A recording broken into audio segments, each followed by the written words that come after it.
Good morning, how are you? I'm good, how are you? Very well, thanks. Where are we off to today? I was thinking we could go to Rough Castle, just near Falkirk. Right, yeah. A Roman fort on the Antonine Wall. Sounds good. Let's go. Nice.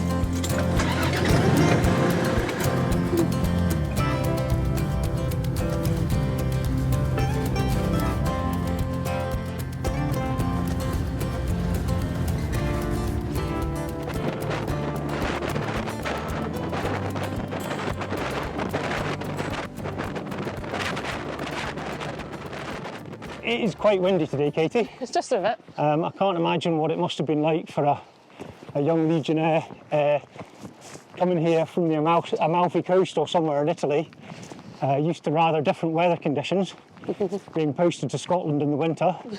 Probably a bit like being posted to the Russian front during World War II. But tell me what's particularly good about this site then. Yeah, so it's a Roman fort. It's believed to be about 2,000 years old, thereabouts. And it sits on the northern extremities of the Roman Empire. So there's a lot to see. There's still a lot to explore even all that time later. And what's even more important is it is really central as well. So you're only about an hour from Edinburgh and you're even closer to Glasgow. The only slight issue is that it's quite difficult to get here by public transport.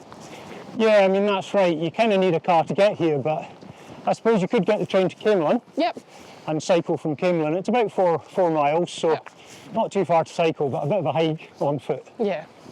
Do you know, I think one of the things I find really fascinating about it is how much of it is still really obvious in the landscape. It's still visible. You know, it's been 2,000 years, so much of it is still here.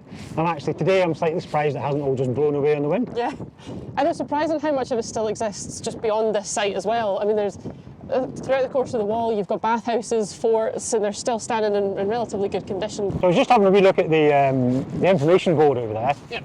And it's just describing what these are. These are apparently Lilius pits, and they're like a defensive structure, and really clever. I mean, you can imagine if you're coming over from the north, big bunch of 200 or 300 hairy Scottish guys all charging up the hill, sort of waving their swords and shouting freedom, and they get here and they're almost at the fort, and then suddenly they're in these pits, and suddenly they're all stumbling and falling over each other, and just generally all the momentum of that charge is completely gone, and they're absolute sitting ducks for the Roman legionnaires in the fort. Yeah, exactly. What's even more impressive is just how simple it is. The idea of it doesn't require a lot of building. It's literally just a man with a spade.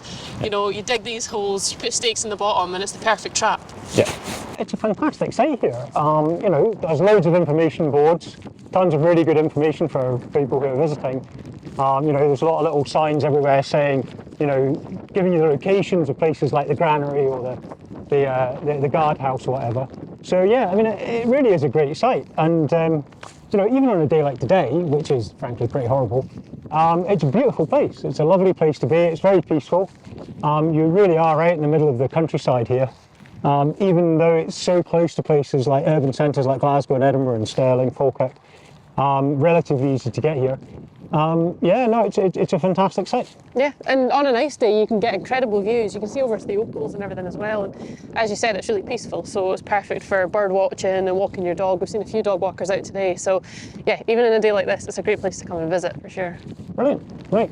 Okay, well, I think it's time for a cup of tea. Yes, I agree. Let's go. So did you bring the biscuits? No, I think you were bringing them. No, you have to bring the biscuits. Yeah. Well, I've got tea, no biscuits.